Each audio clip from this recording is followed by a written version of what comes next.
Did you know Higher Ed's premier tech conference, Ellucian Live, is almost here?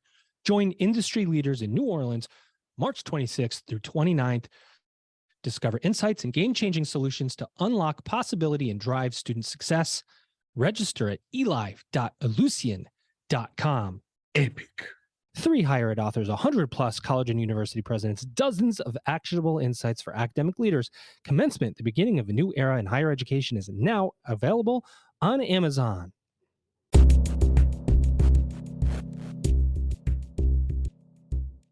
Welcome back, everybody. It's your time to EdUp on the EdUp Experience podcast, where we make education your business. Dr. Joe Salustio back with you here again and again and again. It will never end.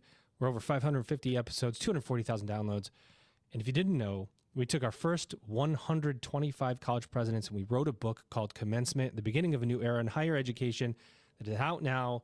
And we are very, very happy with the response. The support of the EdUp community and those within higher education has been literally overwhelming. We really appreciate you. We hope that you find value in the book and insights from 125 presidents from all across the world and every sector of higher education. I will say that one of the sectors we are most passionate about here at EdUp is the community college sector of higher ed. Why?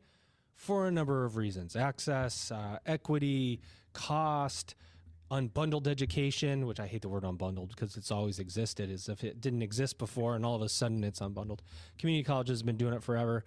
And so I'm very, very passionate to bring today's community college leaders to the microphone and give them the attention they deserve.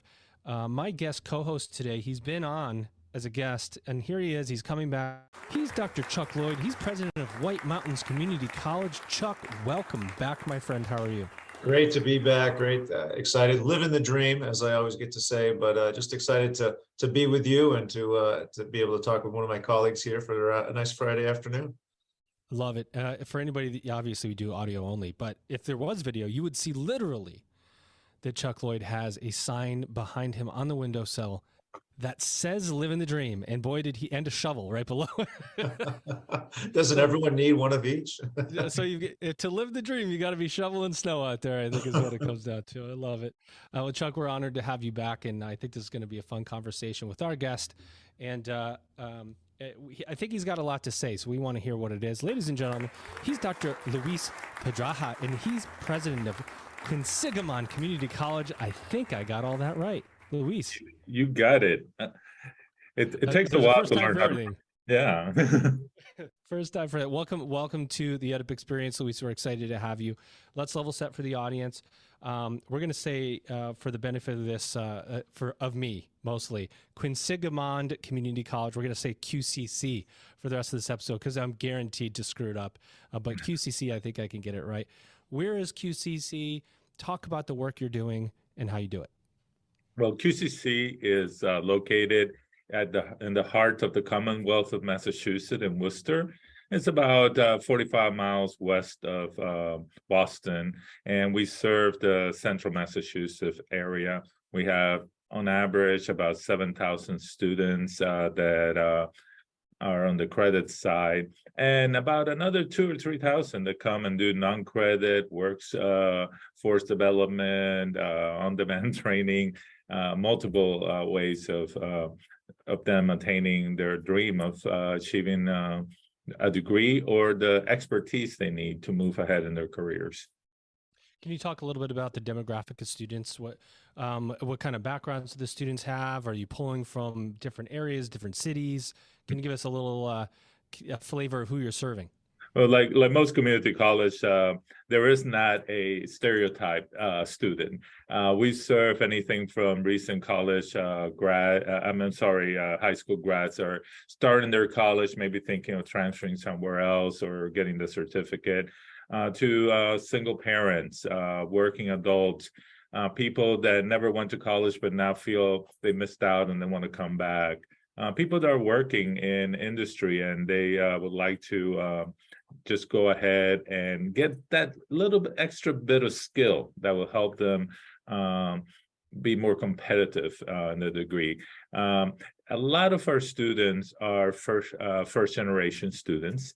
We're about 67% women. And we've been losing men like many other institutions of higher education. Yes, and a lot of our students are unfortunately part-time because they're juggling career, home life, kids, and then trying to go into college. It makes it very difficult. 40% diverse, about 21% Latino, about 13% African American or African descent, and then Asian, and then a few other demographics that are present. Let's talk before I hand it over to Chuck. Let's talk about the men. Let's talk about the boys just a little bit. What is that? Why is this happening? How do we get our arms around this problem and work together to try and solve it? Because it is a problem, right? This is a big issue that men are leaving higher education, besides the fact that we have this value conversation, besides the fact of competition, besides the fact of everything. We're talking about men who are in higher education that are leaving higher education. It's not like we're talking about men who need to enter higher education. So there's a retention of men problem. I don't even know what to ask. Like, what's going on and how do we fix it? And what's the solution that you're going to say live here? No, I'm not going to do that to you, Luis. No, I wouldn't put it live. I would put it in a book and get a conversation. There you go. If I had the solution, I'd be writing that book and doing seminars on it. I don't think any of us has a solution. Just like the community college students, one size doesn't fit all. And the issue with the male demographics, one size doesn't fit all.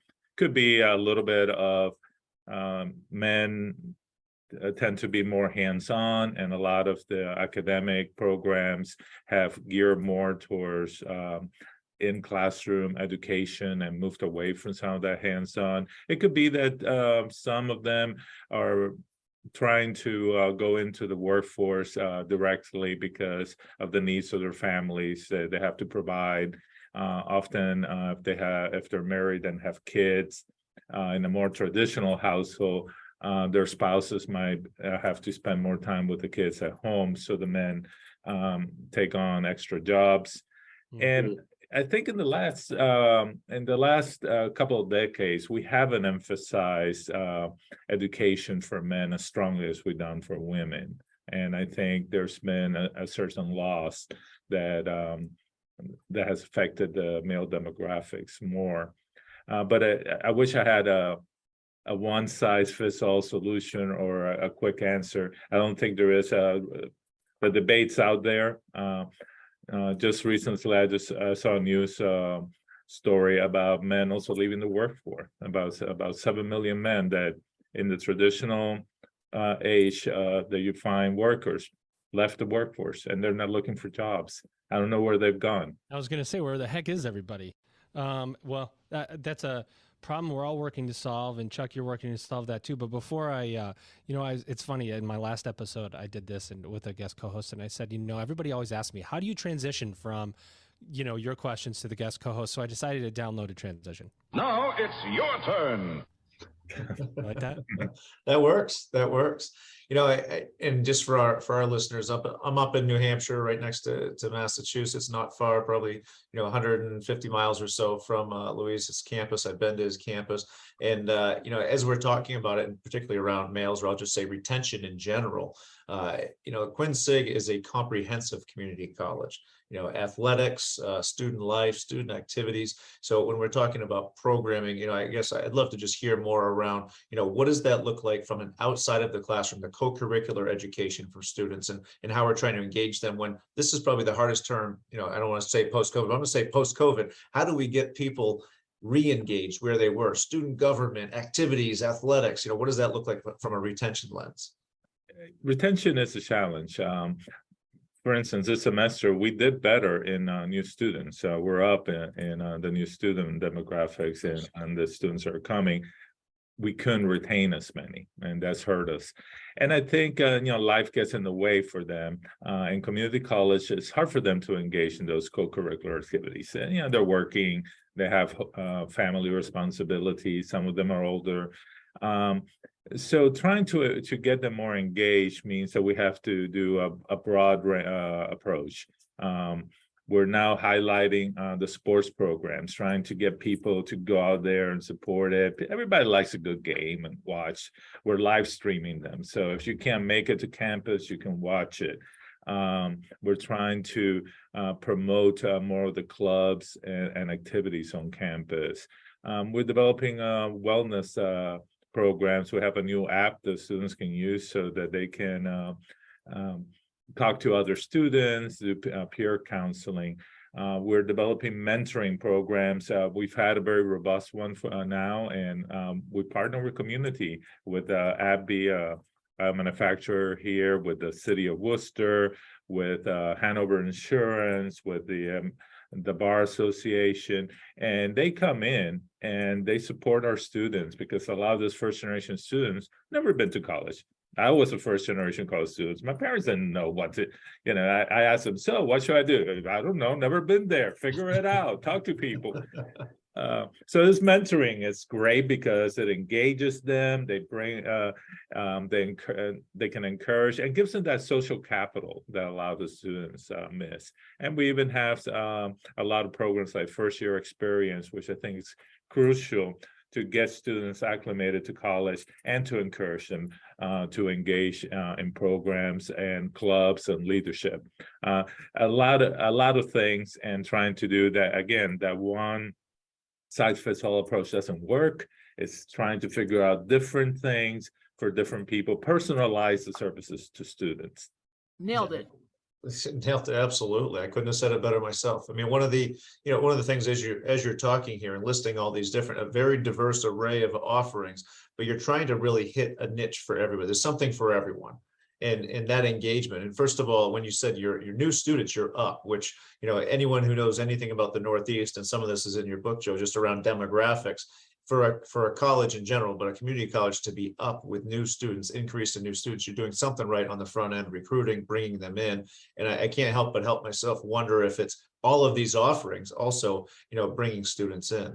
It leads me to wonder just around, what you're doing out there to invite students. I'm looking at your academic programs. You have an excellent portfolio here of different academic programs. It makes me also wonder, access, affordability. What do your relationships look like with local four-year colleges, transfer opportunities for students, as Quinsig is no doubt a stepping stone for some folks, moving on to a baccalaureate or beyond. So I'd love to hear about just the partnerships with four-year colleges and universities in the area. Yeah, and we're in the Northeast, and as you well know, Chuck, you can't throw a stone without hitting a college. And Worcester's no different. We have about 9 colleges and universities right within Worcester, and then several others that are in the general vicinity.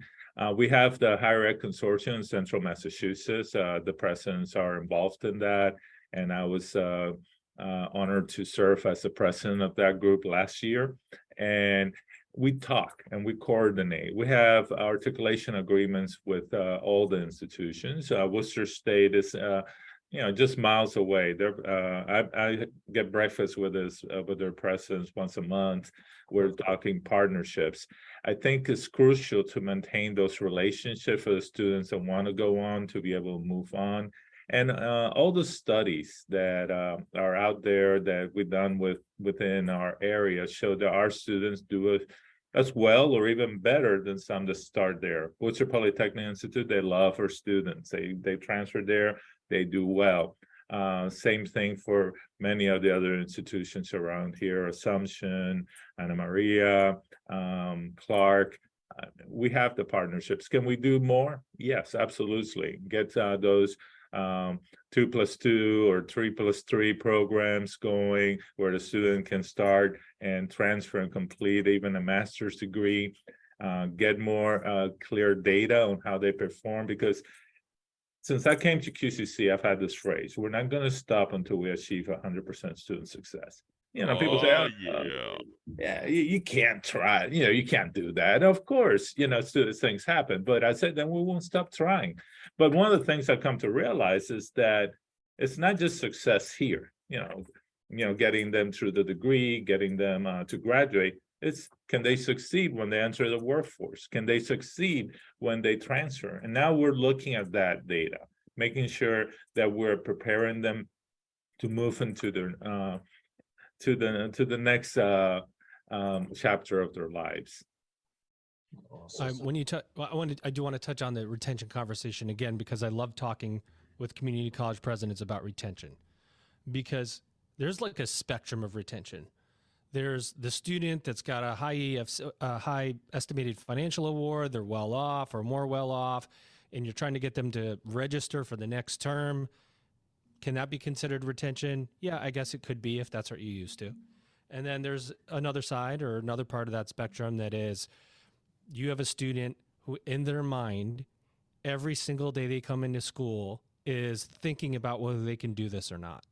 Kids screaming in the car, they get in somebody hits a black ice and gets them a little scratch or fender bender, and they're going, wow, this $100 bill is going to literally take me out of school. And retention in that sense is self-confidence building, making people realize that continuing is better than quitting and wondering where you end up. And so there's this relational part of it. There's registering students and there's saving students, and community colleges are typically in the business of saving students every single term, because that student that says I'm going to quit is saying that every single term, and they're justifying that quitting with things that happen in and around them.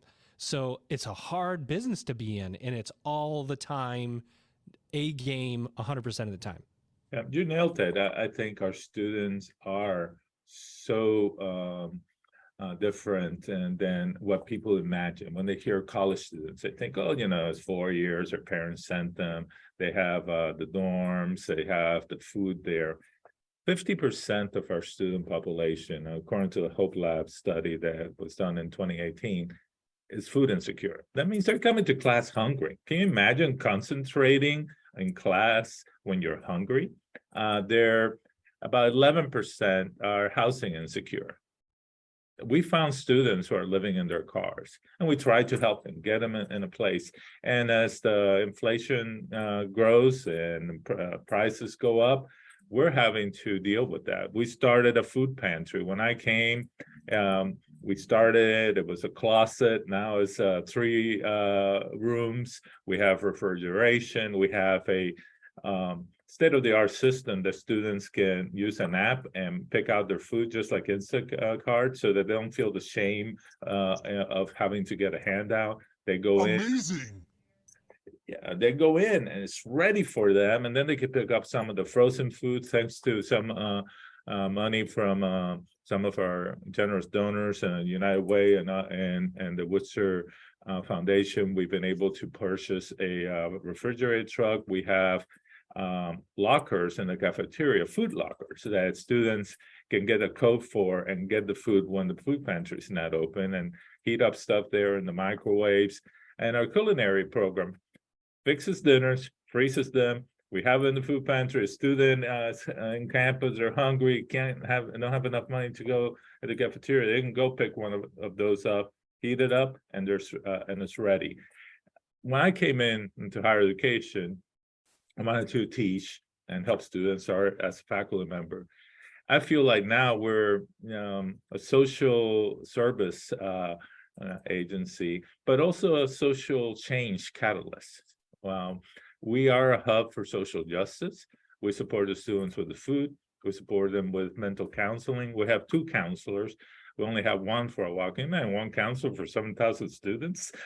It's ridiculous. We've developed what we call the SOAR wing, Student Opportunity and Resource wing.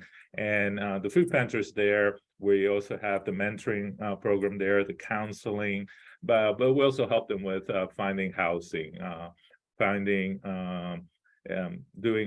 with immigration status, legal issues. We direct them to agencies that can help them, SNAP benefits. So it's not just one thing. We have to be thinking about everything else. Now we're setting up some program for student parents, because that is one of the things that affects their retention. So yeah, students are coming to class and they're not thinking, oh, why am I going to take next semester? They're thinking, how am I going to make it through this semester? Ladies and gentlemen, can I have your attention? It's time for us to solve the puzzle of success in higher education.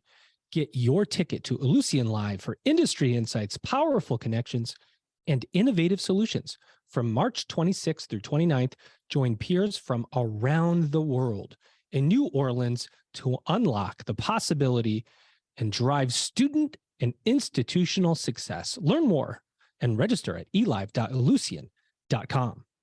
You know that the world of higher education is experiencing evolutions and revolutions. You want to be part of the progress. Commencement, the beginning of a new era in higher education with insights from more than 100 college and university presidents, will show you how. Get your copy of Commencement, the beginning of a new era in higher education now on Amazon right away. We think you're going to love it. It's amazing. Both the student and you as a leader. Like when you describe all of those things that you need to keep track of, you're describing a really unique leadership, a mode of operation where you're trying to educate and wrap services around a student to educate, but then you're wrapping life services around the education, around the student, and you're exponentially increasing the responsibility and the job itself. And you guys do a lot. So and that's why I think it's important for us to highlight the important work of community college presidents and community college staff in general on this podcast, is because it's hard work. I mean, and Chuck, I'll pass it to you. I don't know if there's a question in there other than just to say the respect of the work that you guys are doing is amazing. Yeah, I mean, I don't know as a question, but as I'm sitting here, listening, thinking of, the mission of higher ed, the mission of community colleges has evolved. You mentioned a social service agency, and there are some that would argue, geez, that's not our role. But I would argue the opposite. Our mission has become a real, true, holistic approach to students, support, and education. And Louise, listening to you, and I think any of our colleagues we talk with, we have to know this work. And the other thing I'd like to get across on this podcast, and I know I mentioned a little last time, is, being a president at the community college level might be a little different than being, maybe a 4-year private Ivy, et cetera. These are not just working presidencies, I call them. These are in the weeds presidencies. Louise strikes me as somebody who walks down the hall, gets to know students by name, gets to know students, feeding them, getting to, find them a place to sleep at night, those types of things. These are different roles. And to me, that's what I find so fascinating is we go home at night and say, you know what, I'm thinking of like 3 or 4 students at all times on the back of my mind saying, geez, I hope they got this done today, figured this out. And it's a holistic approach. So the mission has changed. It's evolved. We're still doing the same mission we were with delivering high quality education, accessible, affordable education. But they don't leave their lives at the door. And I hope that our listeners can get that. And Louise, you just articulated so beautifully, but that you could go on for hours and hours, that list of all of the stuff you're wrapping around students here. Does that look different for students in different programs? As I look, you're healthcare heavy, by the way. You have, 20 plus healthcare programs. Does that look different for the students going out at clinicals or students in automotive, for example, maybe doing an internship? How do you keep track of it all? You've got 7,000 students going around the city of Worcester. For folks that don't know, it's the traffic mecca of the universe outside of Boston. So finding a way to keep track, but also how do you individualize that? I guess becomes my question. Yeah, we're the second largest city in New England, basically, and we have quite a number of different students, and the healthcare programs is essential. It's located in our downtown campus, and all the hospital leaders are just coming and saying, we need more nurses, we need more respiratory techs, we need more people. And I said, I'm trying. It's a capacity issue. How can we get them through? We do provide supports for them. We just got new systems that will help them train. And the pandemic taught us a lot. What we can do with our simulation labs. And if you haven't been to a simulation lab at one of the community college, it's amazing. They can do a lot of things with mannequins that are very lifelike and program it to give the student different experiences. But at the same time, I'm having to talk to the hospitals. Hey, we need more clinical spaces because the students have to do those rotations and sometimes they don't have enough. And the pandemic really hit us hard there. We're trying to see where we can use some more online pieces, to supplement. So focus on the practical in person, but some of that didactic and teaching, maybe we can do that online. The students are more familiar with technology and science. Then you get the auto tech, and it's like, I was just had an auto tech student that came not too long ago, said, we need a new place. Ours, we need more space, we need more hours. And I'm trying. I've been talking to people, say, what can we find that we can afford to help you get the equipment that you need to work in that environment. And it's the diversity approach. It's not just teaching English and teaching history. Well, we're teaching educators, so we have a lab school for that.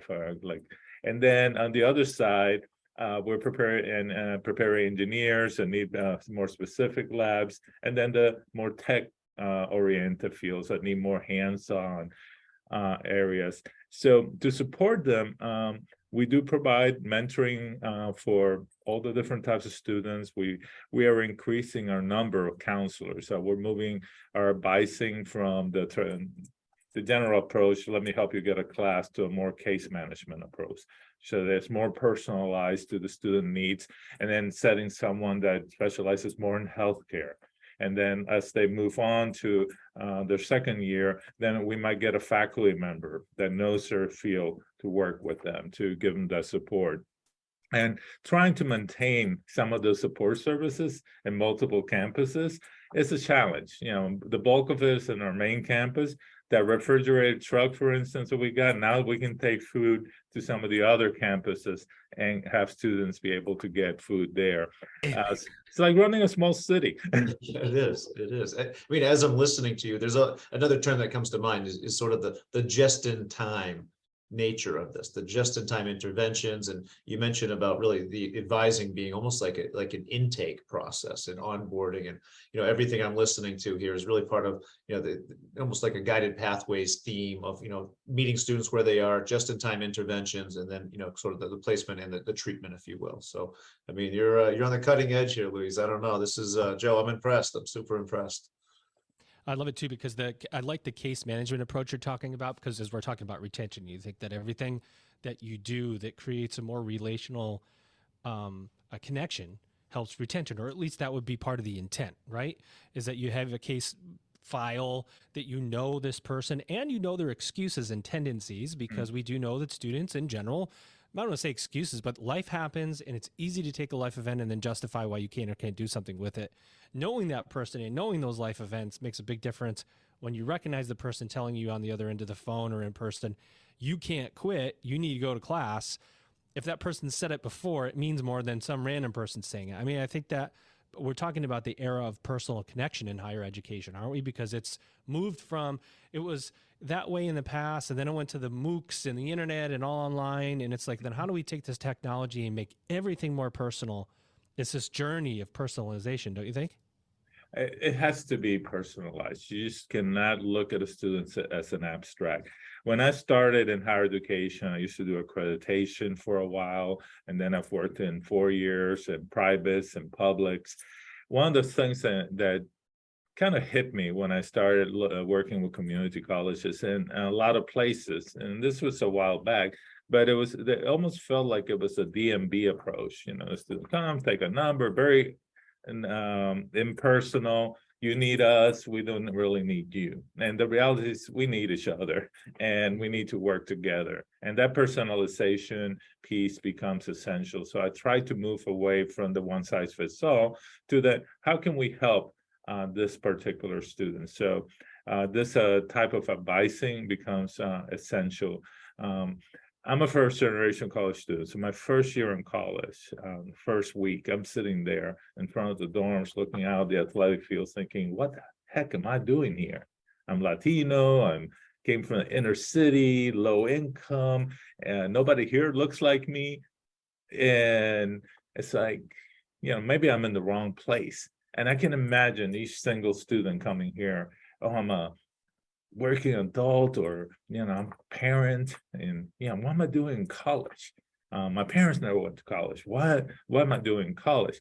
So I every year orientation, I tell my students, you belong here. Don't let anybody tell you otherwise. Don't let those doubts creep in. And that's the message I keep putting forth. And that's what the advisors need to do. And we establish the Student Solution Station, which is basically a communication calling center, so that we do phone outreach to students. And that ramped up during pandemic particularly. So the students that were not registered, didn't finish their financial aid, they get calls from the college. Hey, we need you here. And some students say, hey, you care enough to call me. That means something to me. And I think that attention is critical. I mean, if I could, I would go into their doors and knock there and say, get back into college. And I mentor a few of the students through our mentoring program. The stories they say are, they touch your heart. You're changing lives. You're not just educating, you're changing lives and changing families and giving them hope and a better future and helping the community, because they will go and be people that engage in the community. Again, civic engagement, they'll work, they'll produce, they'll add to the workforce.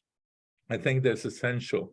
Unfortunately, community colleges are fairly financially, that we're under resourced.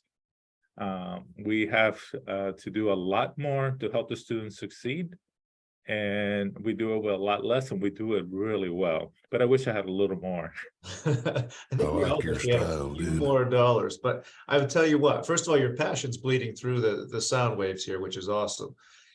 I heard a term at a conference a couple of years ago, and it just came to mind of, when you brought up the DMV, how we used to be when students would walk in, take a number, and wait to register.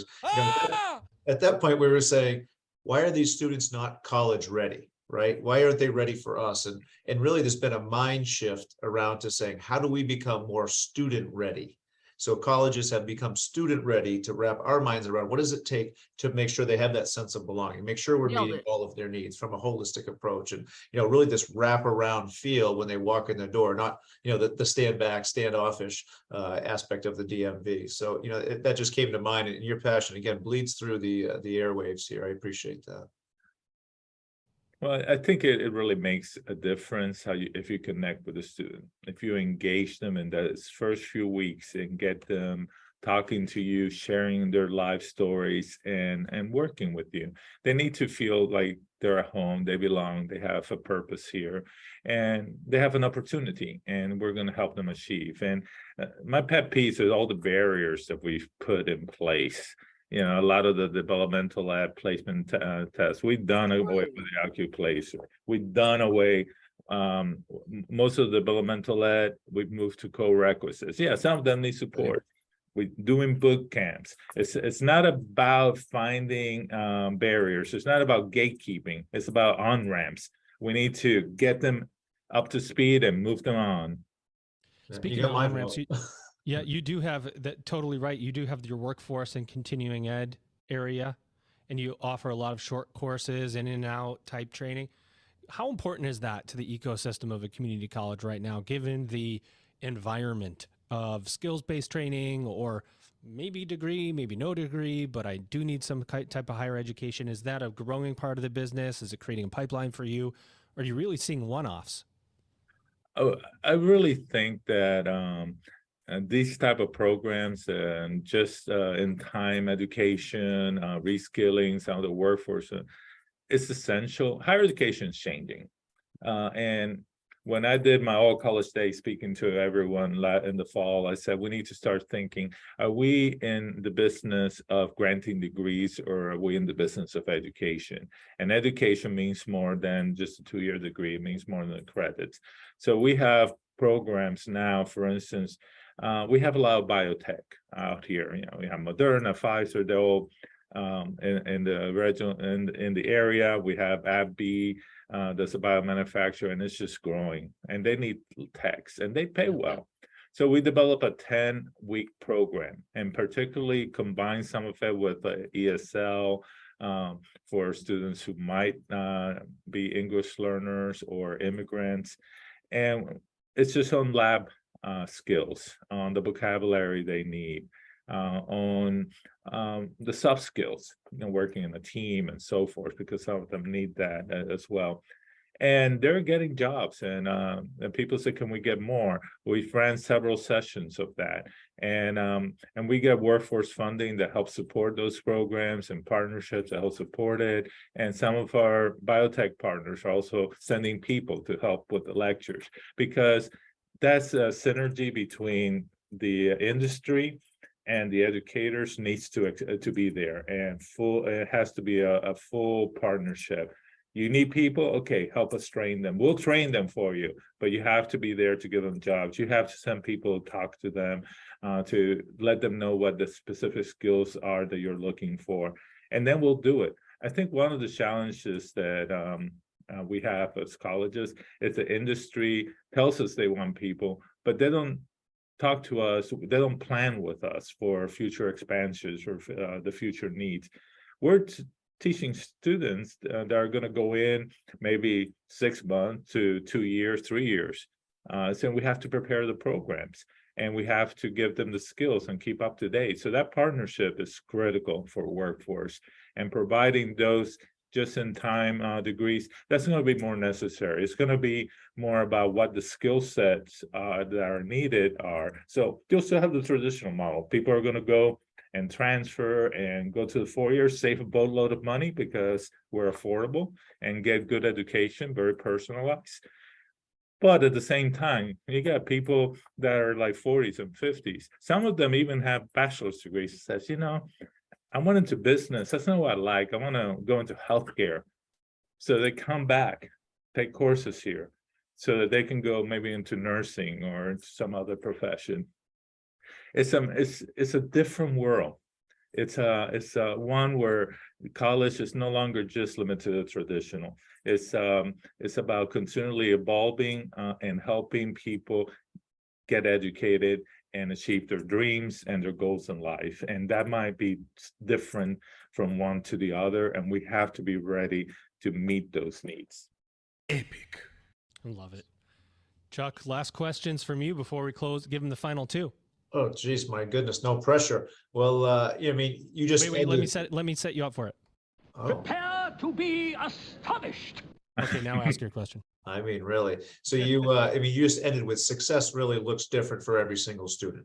If you have a group of individuals in front of you right now, age 18 to 80, trying to consider to go to college, come to a community college, what to do with the rest of their life. What is your pitch? What is your sales pitch? How do you get them in? How do you convince them that QCC is the place to be for them and what you offer?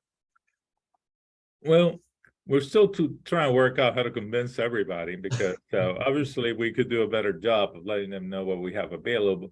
But I always say, there's a place for you here, and we will prepare you, and we're going to be there supporting you to succeed. It's not about anything else but the students. We have to serve the students, and student success is that which we always push. So we say, what do you need? We have it there. And I think that's the disconnect. A lot of time people don't realize that we have all the supports. So if they come, we'll make it work for you. I mean, there are challenges. There might be some missed opportunities, but we're trying to help you belong, and everybody belongs in college. Everybody can be a college student. Everybody can get their degrees, and it could be a certificate. You don't have to be here 2 years. A lot of times we get so hung up with that 2-year or transfer pathways, and we don't think that what this person wants to know is just enough to get a job fixing cars or to be working as a lineman, and we have the programs for that, but they often don't know. And I think that's critical. It's like, what do you need? You don't want to be here 2 years? We have programs for you. You need food and emotional support. We have programs for you. It's telling them that and making that story something that people hear, shifting the narrative of what college is in the mind of the people, in the mind of the politicians, for that matter, who they hit us one end because, oh, you're not doing enough, you're too expensive. And in others, they think that our students look like the ones that they went to in the Ivies.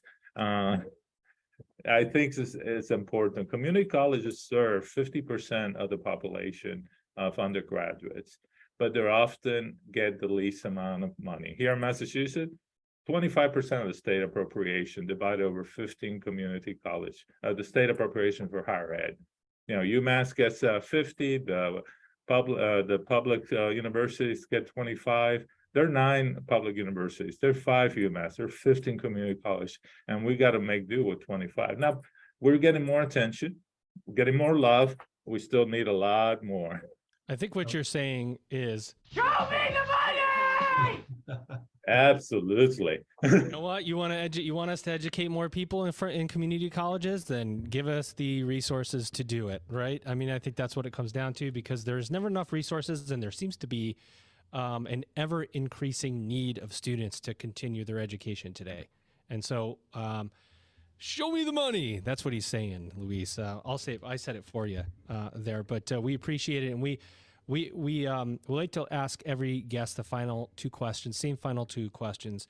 Number 1, what did we not say about QCC that you wanted to say today, or had an idea to say, maybe somewhere you're speaking or going, or events or new programs, or you just want to love on your job a little bit and say, talk about the great work of your staff, and tell us what you think the future of higher education looks like.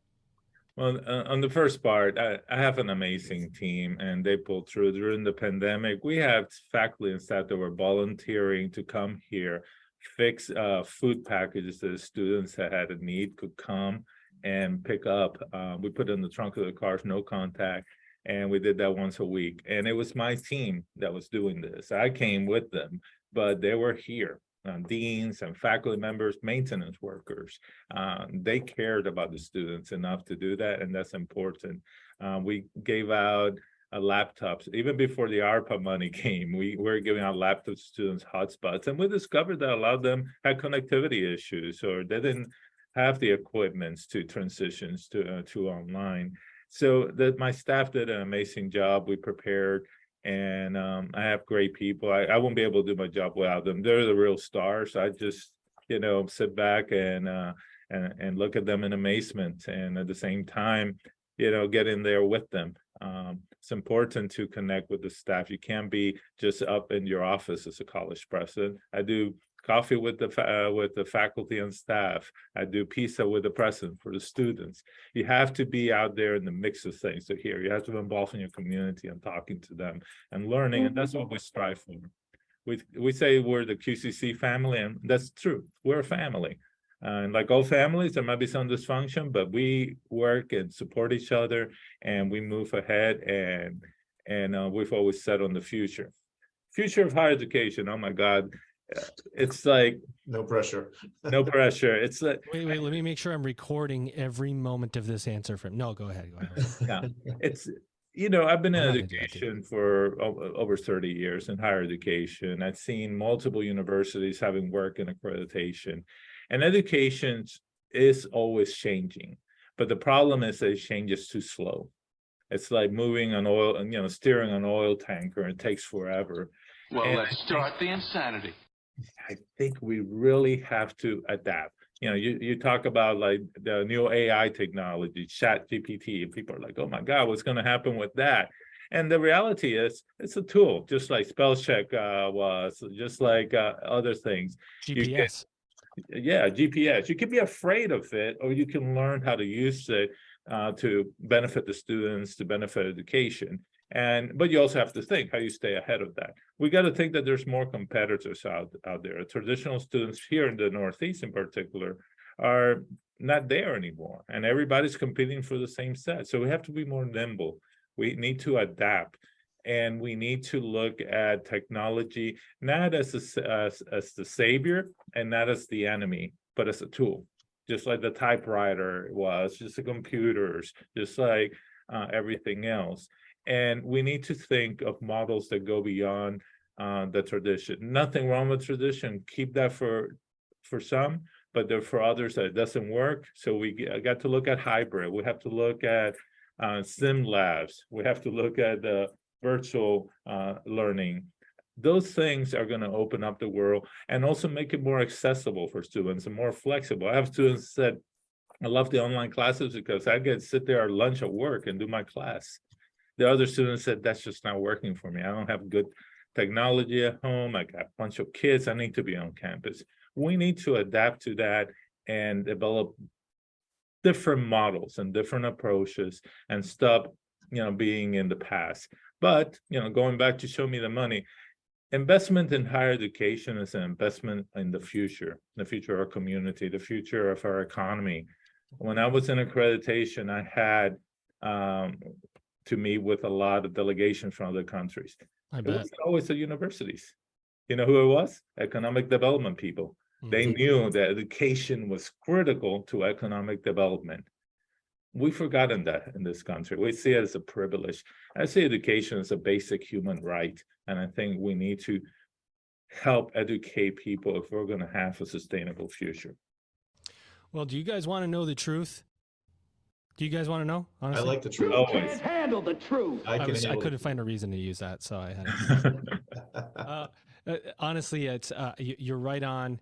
The truth is that this episode, unfortunately, is coming to an end. But boy, oh boy, if you didn't pull something out of this, then you weren't listening close enough. That's what I would say. The job of a president today, I don't envy you guys, but have mad respect for you.